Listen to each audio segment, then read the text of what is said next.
All right, hey guys, week 5 NFL. I didn't do a video last week. I felt bad, but I was on vacation at the beach, so I didn't really feel that bad. I was going to put one together Tuesday morning, but I really didn't have anything compiled because there was a lot of good games, so it was just going to be speculation and opinions, and I didn't really have everything to put together. And here I am doing one Monday night, so clearly I'm a liar, but yeah, so I decided to put one together. This week is rough. So we start our bye weeks. So we're missing a couple big offenses: Atlanta, Denver, New Orleans, Washington. So that's New Orleans, Atlanta. They're fun to target, both on offense and defense. Denver's good to target, somewhat on offense. Washington, you could usually pull a player from there. I think a sneaky play actually this week is to play the Thursday slate, Thursday through Monday. I'm doing a lot of Monday, Thursday nights, as Terrell Pryor just scored a 44-yard touchdown. I didn't play him in too much because Josh Doxson was way cheaper, and I'm stacking all of New England, so we'll see how that pays off. But yeah, I had a really good week 3. Finally, I'm able to zone in or hone in, I guess, on some running backs. That's been my biggest problem, is trying not to play too much of the chalk and incorporate some chalk with some guys that I like. And finally, everything's coming together. I got the stats. I'm a big stat dude, so I break everything down, and I just watch a lot of football best I can, or Gamecast. So yeah, week 4 was really good. Week 3 was about 200-something% profit, and then last week was, I don't know, 500% profits. It was a real good week. So, but I didn't get to make a video for you guys, so sorry, bittersweet. So yeah, this week I got the game slate up, and I don't really like the DraftKings prices. I don't really like the matchups, but I was able to go through and just pick up some stuff. I'm going to do another video probably tomorrow with more of a more thorough breakdown, maybe Wednesday. It's hard to do a video early because I try to do a video early so everyone can see it. But it's a lot harder to get all the facts because all the stats aren't even out for week 4 yet. But either way, the quarterbacks I like Rodgers at Dallas. He's averaging 24 fantasy points a game. He's only had one away game, and that was at Atlanta, and he got 23.5 points. So if you play DraftKings, you get that 3-point bonus for 300-yard games. It's pretty much all he does is throw 300-yard games. They lost Ty Montgomery. He wasn't running well anyway, although he was good on DraftKings. I say every week he's touchdown dependent. I haven't really been playing him. And then sure enough, he gets hurt, which you never want to see that. Same with Devontae Adams. But Aaron Rodgers he's not going to have to do everything, I think. I think those young running backs are going to try to prove something. They can't run any worse than Ty Montgomery. I mean, the dude was running for like less than 3.5. I think it was 3.2, 3.3 yards per carry. So if he wasn't catching passes, he wasn't getting you any points. So I like Aaron Rodgers here at Dallas, 24 fantasy points a game. The average, he's going to get you the 300-yard bonus, I'm sure. If those young rookies can't do anything in the run game, he's just going to have to throw it more. So, like, if they can do something, it's a more balanced attack, he's still going to throw it. So I'm good with him either way. You're going to pay up for him, but not a lot of people will pay up for him because they'll like some other guys that just had some decent matchups. Like Cam Newton's going to have exposure this week. People might go for, I don't think so, but they might go for Brian Hoyer. Might go for Deshaun Watson. Now, DraftKings isn't doing Sunday night games, so you also don't have Kansas City at Houston either. So you just lost Hopkins, Miller, if you want to take that one solid game he had. Watson, Hopkins, Miller, and then you lose all of Kansas City's freak athletes. But so, yeah, if you play DraftKings, you lose 2 more games, or 2 more teams, 1 more game. So we only have 11 games, 22 teams. So like I said, it's a smaller slate. It's a lot harder this week, but more people are going to be on Russell Wilson. I like him because he's Mr. October. No offense, Reggie, but yeah, he's Mr. October. He's averaging 22.7 fantasy points already. I played him in a lot of my FanDuels last night. I played Deshaun Watson and DeAndre Hopkins and like everything, and some guys were like, why would you do that? He's a rookie. It was a fluke game. I heard some other videos talking bad about Deshaun Watson, and I was like, there's no game film on him. Defensive coordinators don't know how to scheme against him. DeAndre Hopkins is a monster, and he's getting targets. Like, Tennessee has a weak secondary. I'm good with him. I ran him about 60% of my lineups. I did a couple Brady's. I let my friend talk me into a Matt Ryan stack. He's going to watch this, so still mad at you for that because I told you Keenan Allen, Tyrell Williams. He didn't listen to me, and I listened to him. So anyway, Russell Wilson. Both of these can be stacked, Aaron Rodgers and Russell Wilson with their number one guy. Aaron Rodgers can do a triple stack. I'm going to do that to get full exposure to Green Bay because I don't like a lot of these other teams or a lot of these other matchups, and to give me Rodgers, Cobb, Nelson. Russell Wilson, you can do Doug Baldwin.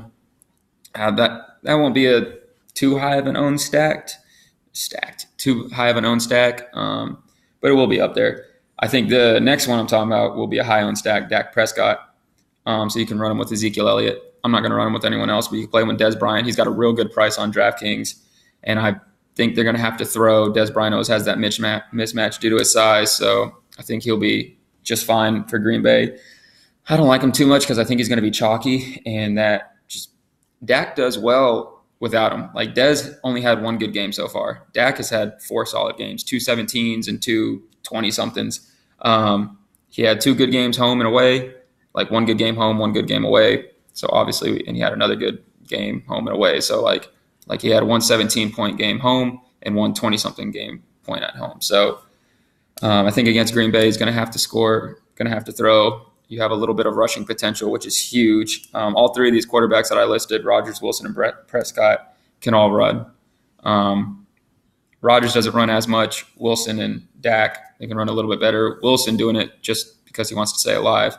So anytime you get a rushing quarterback or a mobile quarterback, you get those massive points. I mean, 1 scamper for 40 yards equivalent to a touchdown. So, or like last night, Russell Wilson had the rushing touchdown. That was huge. This next guy, it's ugly. It's Eli. He's had back-to-back 27-point games. So now they're 0-4, and they're at LA. So home field advantage. That's a Chargers joke because no one's going to these games, and it's like it holds like 30-something thousand. They said Philly had more fans there last time, and there was more cheering on the 4th and out or something for whenever the Philly stopped them. So, yeah, I like Eli there. Decent price tag, 6,100, back-to-back huge games. He's averaging 18.9. Like, I know Odell's a little banged up, so usually if you play Eli, you stack him with Odell, but that offsets his price tag, so it's pretty much just like another normal stack. Like Rodgers, Jordy, that's expensive. Russell, Doug, kind of expensive, and then Dak, Dez, not expensive. Eli, Odell, going to be expensive due to Odell. He's the highest price quarterback or wide receiver on DraftKings this week. I don't really like him against the Chargers as much. I just think it's going to be an ugly game, so I'm really not going to play him. You could also do Rivers. He's had 2 300-yard games, 1 horrible one and then 1 decent one where he didn't have yards, but he had touchdowns. So Rivers is fine. But like I said, I just think it's going to be kind of an ugly game. So I have Eli written down just because 19 points average, back-to-back 27-point games. He's doing something right. I think they're going to do everything they can to win. I thought the Jets were trying to tank, but here they are 2-2, and the Giants 0-4. So maybe they're trying to get a new quarterback. And then the last guy I got, Carson Palmer. I was huge on him week 1. He burned me. I played him again week 2. He kind of burned me. Fitzy burned me weeks 1 and 2. Like, good gosh. But still liked him. Just haven't played him. He's still averaging 19.2. He's got all his wide receiver weapons back. But more importantly, he's got his offensive line somewhat back, although he didn't look like it last night. Give him another week, getting healthy, playing together. But, yeah, week 2, 3, and week 4, almost 20 points, 24.7, and 20.38 points. 20.38, that sounds dumb. 20 points. So, and all 3 of those games were over 300 passing yards. They don't have a ground game. Like, I saw some people trying to stack him with Andre Ellington. Yeah, you can. That's a super cheap stack. But how high is your ceiling with that? What are you hoping for? Like 7, 8 catches, some rushing yards, and maybe a random touchdown. One thing I like to do is go to Vegas. Don't want to go to Vegas right now. No offense. Hope everyone's okay there. But too soon. For real though, that sucked. And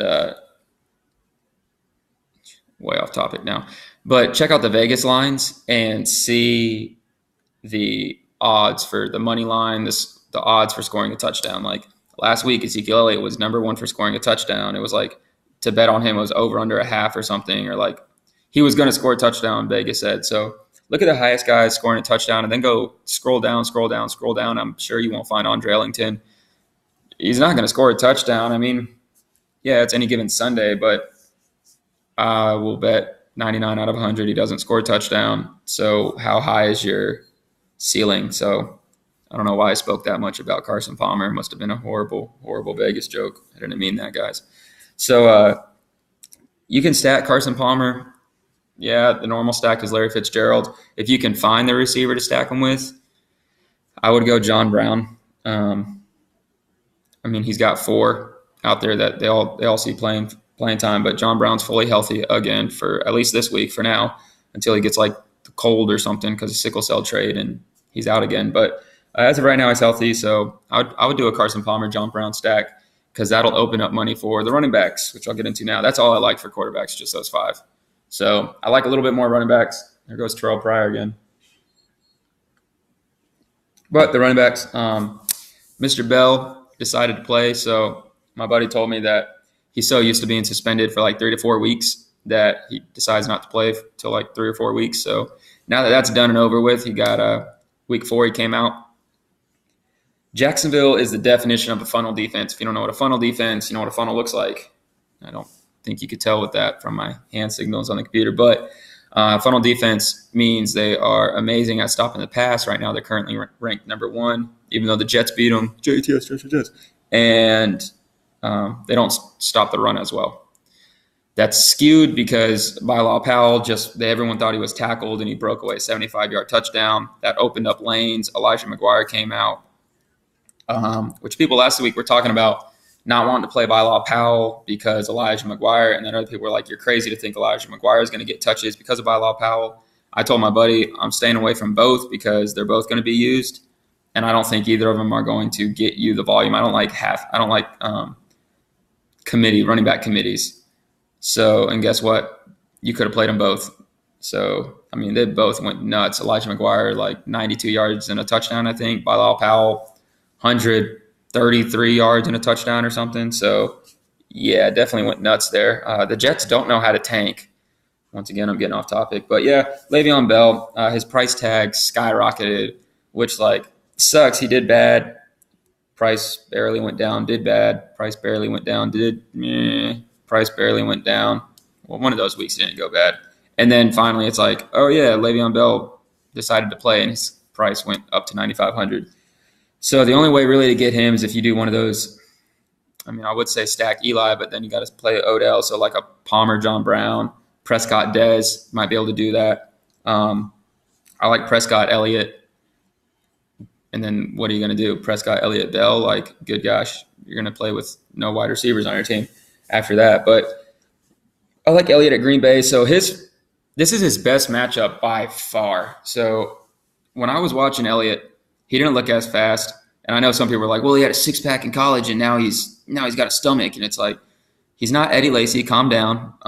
The guy turned 21 a little while ago. He probably just thrown a few beers back, and everyone's seen the cereal commercial. Dude can eat. But, I don't think he's Eddie Lacy. He's not feast mode. He's not cheeseburger Eddie. But his first 4 matchups were Giants, at Denver, at Arizona, and against the Rams. And I don't know why he did not get enough touches in the second half against the Rams. He got like 6 or 9 touches or something second half. Like, it wasn't a blowout in the second half. They had to come back and win, and all of a sudden Elliott didn't eat up the clock. I don't know what that was, but I think he gets back to his form. This is the best matchup he's had. He's had back-to-back good games. He's averaging 19 points. He's at home. I'm good with him. He's expensive, though. This guy, I didn't play last week because I said, Todd Gurley, spoiler alert, because I thought the Cowboys defense was going to come alive against their old coach, Wade Phillips, defense, who's the defensive coordinator of the Rams. I didn't think the Rams offense was going to get going. I didn't fully believe in it. I kind of did, but they stomped the 49ers, which I hope my friend doesn't listen to this because I like the 49ers, but they're not all there yet. Maybe next year. Definitely next year. But so yeah, I was like, you know what? Gurley's going to be the chalk, hands down. I'm going to fade him completely. I played a lot of Bell. I played a lot of Elliott. I had good picks. I don't got to justify this. But I didn't play Gurley, and I mean it didn't kill me. I did great, but it sucked because he was such an easy pick, but I was on the money the first half, and then all of a sudden the second half, Cowboys stayed in the locker room and the Rams showed up. I don't know. Like Wade Phillips changed the defense, whatever. I'm talking too much about that. But yeah, once again, Gurley is going to be highly owned. I know it's versus Seattle, but it's at LA. No, that's impossible because I guess the Chargers and them both playing a different thing. So 2 games in LA. Did I write that? Like, am I looking at that right? LA Chargers at New York. So my joke at the beginning wasn't even right. It's at New York. So when I said Eli home field advantage and I was trying to make a joke about Chargers, I meant Eli home field advantage because he's in his home field. So, hey, maybe I can make that joke now. LA Rams against the Seattle Seahawks. But, yeah, it's at LA for real this time. So Seattle's going to LA, which helps. So, yeah, I like that. I like Gurley at home. That's better. He's averaging 31.7 points. That's stupid, and he's 1,500 than Bell. I know Bell didn't go on fire the first week or two, and he just went nuts last week. Actually, week 2 he had a good one. I think week 3 he didn't. But yeah, this dude's averaging 31.7, and he's $1,500 less than Bell. So play him while you still can for that price tag, because if he keeps doing what he's doing, he's going to go up to 10 and a half. But yeah, I'm going to play him because he's going to be the chalk. I'm not going to lose to the chalk. I say that every week. So I'm going to sprinkle him in. But his price is good due to sheer volume and his high fantasy output, which is not sustainable. But he's doing it, so play it while you can. Next guy, he's going to be low owned. I don't like him at all, but for his price tag and for what I think he can do is Jai versus Tennessee. Tennessee completely obliterated Miami last year. This time last year, I think it was week 4, maybe week 5. And Tennessee obliterated them, and then Miami went on their hot streak, a.k.a. Ajayi decided to run, and they played no good teams, but except for like Pittsburgh. And Ajayi ran for like 200 that game. But week 1, he got 28 attempts, ran for 144 yards, 4.4 rushing average. Like, that's good. Anything over 4 is good. Good for 17 and a half points. If you throw a touchdown on that, like if you just one of those runs capped off a touchdown, you're sitting at a phenomenal day. 144 yards and a touchdown. Like, that's huge with a couple catches. He's still going to get you a couple catches. He's going to get you like 2 catches. I would say the bet would be 1.5 over under. So he's going to get you 2 catches from what I'm seeing. And he's 6,600. And Marcus Mariota should be out. I haven't seen anything on it official yet, but I know Derek Carr is out. And last time Derek Carr went out, Marcus Mariota went out. Same week last year, same week this year. That doesn't mean anything. But, yeah, I think if Marcus Mariota's out, then I like another running back. Obviously, I like DeMarco Murray, but I like Ajayi because Tennessee won't put up the same amount of points. So he's cheap. He's going to be low. He's averaging 9.5. He's going to be low owned. But yeah, if they're in the game or they're winning the game, and he's going to get you those 25 plus rushing attempts, then yeah, he should break 100 yards. If you break 100 yards, you have higher chances of getting a touchdown. I just made up that stat, but it sounds great. So you fact check me. Next guy, Powell. I didn't play him last week. My buddy told me to. I'm a Jet fan. I still didn't because I thought they were splitting carries with Elijah McGuire. They split carries with Elijah McGuire. Still didn't matter. Like I said, he's 6,200. He's at Cleveland. Great matchup. Averaging 13 points. Not great. The only reason he's averaging 13 points is because of his monster outing yesterday. But this is if Forte's out. If Forte's back in, then yeah, I don't really care. for some reason, a team that's tanking is still giving the ball to a 31-year-old running back. No idea. Also, Jay Ajayi had a combined 23 rushing attempts week 3 and 4. He had 28 week 1. So they have to be up. And with Tennessee, they're at home, playing Tennessee without Marcus Mariota. They got a much better chance of at least hanging in the game and not being blown out.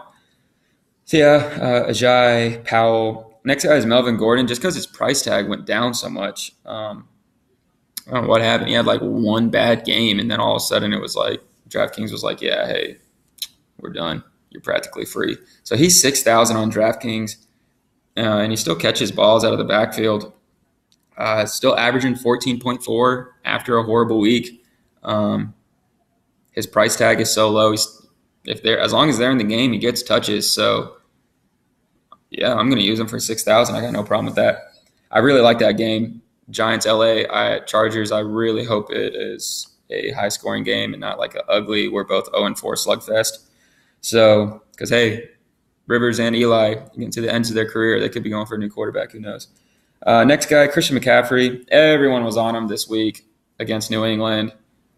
Nope, I didn't play him in a single lineup, and because of that, I will play him this week because I don't think anyone will this week. And he's still averaging 13.4 on DraftKings. He's 5,700. That was with New England zoning in on him. Like, usually they stop their number one option. They felt like that was McCaffrey. From what I saw, he wasn't even really on the field. So I'm good with them for 5,700 at Detroit. Detroit's not great against the running backs or passing backs. So check. I'm wondering if Carolina's still – I don't think they're using him right. Like I say, every week he gets a little bit of catches. He gets a little bit of rushes. He's kind of lined up everywhere. Punt returns, stuff like that. It's like he's kind of used as a utility player, so it's not a lot of volume, but he's always on the field. So I won't have high exposure to him, but for his price to give me like that Rodgers stack or Wilson Baldwin or one of the receivers I like, I'm going to have to use him. And then DeMarco Murray, 5,400. We forget what this guy can do. He had 13 touches the other week, over 100 yards and a touchdown. I was pissed. I used Derrick Henry. I thought he was supposed to be out. Nope. And I benched him and Jordan Howard that week because I thought both of them were supposed to be out on my season long. And I played Tariq and Derrick. I had a good week. Derrick Henry killed me. And I like DeMarco Murray. I usually play him every week in just a few lineups. I play enough lineups to where I could play. I mean, he's my favorite running back. I like to play him. But now he gets to play against it's at Miami. But like I said, if Mariota's out, Murray seems to be fully healthy. He had healthy runs yesterday. I mean, healthy like yards per carry. But I don't know if you guys heard, Houston obliterated Tennessee and hurt Mariota in the process. That's cool. Kick them while they're down. Division rivals. He's only averaging 9.8, but he was banged up the first 2 weeks, barely played week 2, dominated week 3, and then week 4 they got obliterated. So because of that, his price tag's super low, and I think his ownership will actually be very low because people just don't like him right now. He's not producing. If Mariota's out, I'm going to have probably 30% exposure to him. So I think this will be somewhat of a close game, and the running back, it'll be more of a smash mouth like they're talking about. They need to be running the ball 30 times. Like Tennessee's just, they're not. They're trying to throw it, and it's not how their team's made. They're made to run, and then that opens up their play action and somewhat of their dink and dunks, but now they got Rashard Matthews to stretch the field. Eric Decker has a safety net, Delaney Walker, and it's just not fully coming together yet, but it will if Mariota's back. So those are my running backs. 8 of them. Like I said, I'm not going to use McCaffrey much. I'm not going to use Powell much. I'll have decent exposure to Ajayi and Murray and Gordon because of their price tag. If Murray is fine and it's a close game or Tennessee has their second string quarterback in, then I'm fine with Murray. Same with Ajay. Same thing goes for Ajay. Gordon, just for his price tag, he's averaging 14.5 with a horrible game for only 6,000. I'll take that all day. And then I really like Bell and Elliott, so I'm going to try to have a lot of exposure to them. Wide receivers. So Antonio Brown threw a temper tantrum, and I know I'm probably looking too much into this, but you throw a temper tantrum and you're Antonio Brown, you're probably going to get the ball next week. This is going to be, you can call it contrarian play, but it's Antonio Brown. So, like, he's at home. Big Ben, he just called out Big Ben. He wanted the ball. They made a play specifically designed for him, and he was wide open, and Big Ben didn't throw it to him. And that's what he was all pissed off about. So, yeah, I think Big Ben's going to just, like, shut him up by throwing the ball straight directly at his face, and Antonio's going to catch it and run back. So, he's 8,400. So, I don't like – I watch a good bit of videos on YouTube. I listen to NFL radio, and then I do all my NFL stats. I break everything down. I look up matchups, fantasy labs.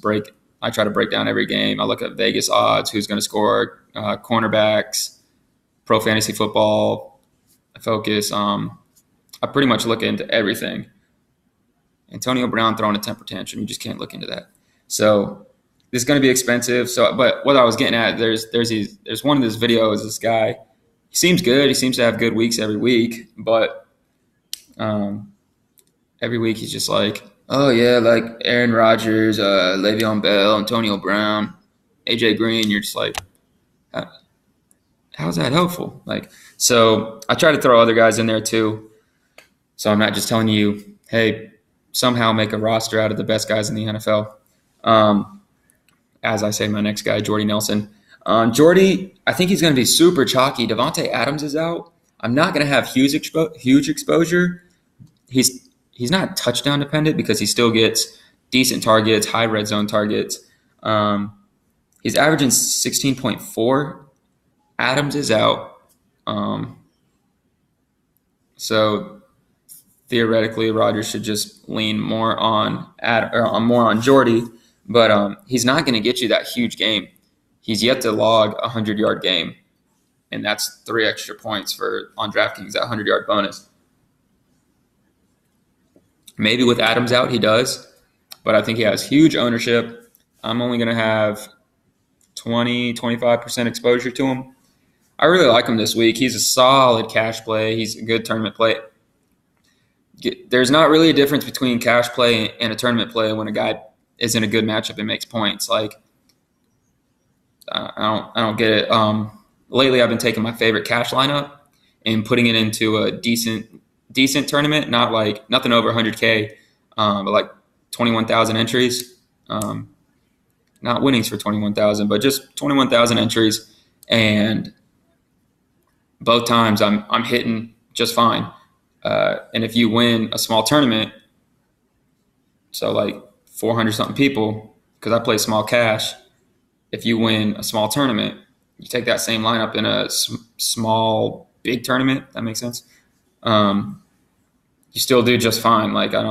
So I know a lot of people talk about pivots and contrarian plays. I like pivots, but like contrarian plays and GPP only and cash. If a guy gets points, a guy gets points. If he's a chalk play and he gets a ton of points and you're not playing him, it doesn't matter if it's cash or GPP. Like, you just lost all those points, just left them on the table, and everyone's passing you. So if it's a good matchup, it's a good matchup. This guy is chalky, but I guess you could say he's a better cash play because he's so consistent. But enough of that. Doug Baldwin, talked about him earlier. He's 7,000. He's against Carolina, and it's at Carolina. He's consistent, but like I said, with Russell Wilson, Mr. October, theoretically, these two guys just make football love to each other in October, towards the end of the season. So the more I like Russell later on in the season, the more I like Doug Baldwin. So I'm good with Doug Baldwin. Randall Cobb, see Jordy. He's not getting 100-yard games. He's a slot receiver. He might be moved out because of Devontae being out, but I think Geronimo Allison actually steps right into that role. A lot of people are going to play Geronimo Allison a lot. So he's going to be chalky, and I don't like him. I think the targets funnel to Cobb with red zone targets to Jordy. So Jordy gets you 2 touchdowns. Yeah, that's great. But we'll see. Cobb 6,700. Once again, at Dallas, he's averaging 15 points. So you get a $1,400 difference, and their average is 16.4 and 15. So I'm going to stack them both. And a lot of my lineups, that's going to be one of my main stacks, is just Rodgers, Jordy, and Cobb. So next guy, Devontae Parker. He's averaging 15.7. He's 6,600. He's consistent, even with Miami's just atrocious offense. So I'm good with Devontae Parker. Let's see. I put Parker versus Miami, but I know they're playing Tennessee. It's at Miami. Miami doesn't have a great secondary. They're still working on it. They're young. They're going to be better, but for now, they're not. So I'm good with Devontae Parker. Next guy, Nelson Aguilar. He's cheap. I think, did I write that down right? He's 3,900. Should be. He's averaging 10, but week 1 he had 20 points. Week 2, 3, and 4 he had less than 10 every week. So the only thing is he gets to go up against, I believe he gets to go against Justin Bethel. If he gets to go up against Justin Bethel, I'm all for it, because Patrick Peterson is a shutdown corner. He usually plays primarily on the main guy, which is Alshon Jeffrey, which should open up Nelson Aguilar. If not, then they got Torrey Smith, gets to go up against Nelson Aguilar, who gets to go up against Justin Bethel. Anyone who gets to go up against Justin Bethel, I play. So, sorry, Justin, you're not a great corner this year. So, if that's Torrey Smith, I might not play Torrey Smith. I hate Torrey Smith. But if it's Nelson Aguilar, then yeah, I'm fine with him. This is my next guy, my final wide receiver. I only have 8 written down as well. So, like I said, I don't like a lot of people this week. I'm probably not going to play. Usually I try to play for like $150, $200 with a lot of duplicate lineups with a core group of players, and then I swap out players. So I try to stick to like 3 to 5 quarterbacks, depending on the slate, 6 to 8 running backs, and then like 10 to 12 wide receivers and 4 tight ends and a few defenses. And then if I do FanDuel, kicker, like just a couple kickers. So I do a core, and I swap around players with the core.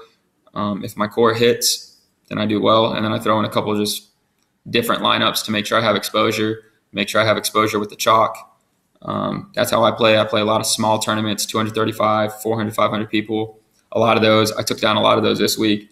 I was in one tournament where that stupid Larry Fitzgerald in overtime catch, I already thought the game was done. I thought the GOAT, Kyle Shanahan, was getting his first win, maybe next week at Indy. But I thought that game was done, and then Larry Fitzgerald gets a touchdown, and I got bumped from 2nd place to 5th. Oh, well, like I said, still had a good week, but I was in front of Utica, which he is at any time, the number 1 player in daily fantasy. He's always up there. If you go to Roto Grinders, look at their rankings, Utica's always up there.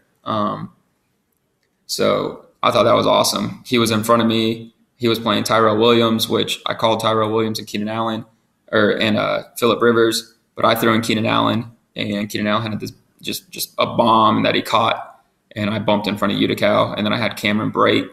Cameron Brate was a great pick. So yeah, I bumped in front of Utica. That was like the greatest day of my life. So yeah, you scrub. Just kidding.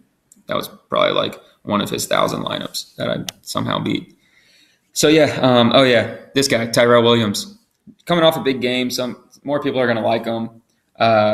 He's 5,300. He is at New York Giants. He's facing the Giants, but he's only averaging 12.2, so people will see that and kind of back off, and they'll see the Giants, which right now looks like a great matchup. They still have great corners, but the biggest thing is he's going up against Eli Apple, which last week I played Adam Humphries because of Eli Apple. Eli Apple is atrocious. Week 1, he gave up 8 catches, 99 yards, and a touchdown. Week 2, 4, 44, 1. Week 3, 5, 53, 1. And week 4, Adam Humphries tore him apart too. Like, so he plays slot, corner, and I target this dude every week. So if I can get anyone against Eli Apple, I play him. Guess who gets to go against him this week? The number 2 slot receiver, perfect pro fantasy football focus. It's hard to say, but I get Tyrell Williams against Eli Apple. I will play this in probably 60% of my lineups for 5,300. He will be in, obviously, majority of my lineups. I just said that. So, I'm good for Tyrell Williams. There's other people that I like AJ Green's at home, not bad. He's got a really hard matchup, but he's still at home with that new offensive coordinator, not bad. I played him last week. It was good. I don't know about the Jets, but you got Matt Stafford's going to be a sneaky pick. That'll be low owned. So you can do Stafford, Tate. That'll be a low owned stack. A lot of people are going to do Cam Newton, Devin Funchess, Cam Newton, McCaffrey, Cam Newton, Kelvin. That's like a normal stack people are going to do this week just because he just came off this ridiculous game. You guys remember that week 1 was 14, week 2 and 3 were 11 points. So I don't think he found his mojo. I think New England sucks that bad, and he just had a good game. San Fran at Indy. People were talking about playing Brian Hoyer. This one dude that does videos and actually gets a lot of views said Brian Hoyer. Come on, man, get off here. Luck shouldn't be back yet. So Jacoby Brissett, you could play him. He gets you that rushing ability. He didn't look bad against Seattle. He really didn't. They just tore it open in the second half. So thank goodness, because it helped me. But yeah, you can play Jacoby Brissett as a low-owned T.Y. Hilton Jacoby low-owned stack. I used that week 3, and that was good. Tennessee, Miami, already talked about that. Chargers, Giants, talked about that. Arizona, Philly. I don't like Carson Wentz. He had 2 good games, and now he's coming back to reality. Under 15 points in back-to-back games. Now he's going up against Arizona. Great front 7, decent secondary. They're going to take away Alshon Jeffrey. Philly doesn't have a run game. I don't care. Wendell Smallwood had a good game, but they still don't have a run game. Arizona doesn't have a run game either, so who knows what's going to happen in this game. They're probably each going to throw for 35, 40 attempts. Jacksonville at Pittsburgh. Low owned, super high ceiling, Big Ben, Antonio Brown. I will play that in one lineup, just one. But everyone's going to play Le'Veon Bell. I'm going to play Le'Veon Bell. The thing is, it's at home. Jacksonville's a funnel defense. Like I said, they're very good against the pass, but it is Big Ben at home. And if Big Ben throws 2 touchdowns, chances are Le'Veon Bell doesn't get those 2 touchdowns. Antonio Brown, hopefully, maybe Martavis, Jesse James, Eli Rogers. I don't know. They have a lot. Juju Smith-Schuster. So they have a lot of mouths to feed.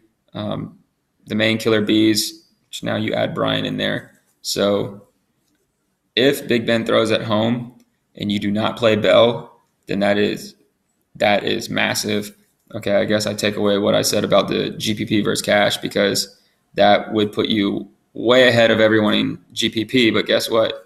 You would win a cash tournament. So it's not as safe, but it's still Big Ben at home. So you could do either or. Baltimore at Oakland. Nope, want nothing to do with that. That is ugly. Seattle at the Rams. Yeah, I already talked about that. I don't like Jared Goff. And if Jared Goff can't throw, then it doesn't open up the run game for Gurley. So, everyone's going to play Gurley. Like I said, he's averaging 31. I don't think he gets 20 points this week. So I think there's better running back plays, but because of his volume and average fantasy points a week, I have to play him. Green Bay at Dallas, I'm going to be targeting that one. Chargers, Giants, Green Bay, Dallas, I'm going to be targeting those games heavily. Like I said, I also might make Thursday through Monday lineups because of how much I like Tom Brady. Tom Brady just got embarrassed. So what happened when Tom Brady lost week 1? He went, I'll bet it was against the Saints, but he went and threw for 5 touchdowns, and was it 537 yards? Am I remember that right? I should have wrote that down, but he went nuts week 2, I believe, against the Saints, and what happened? He just lost.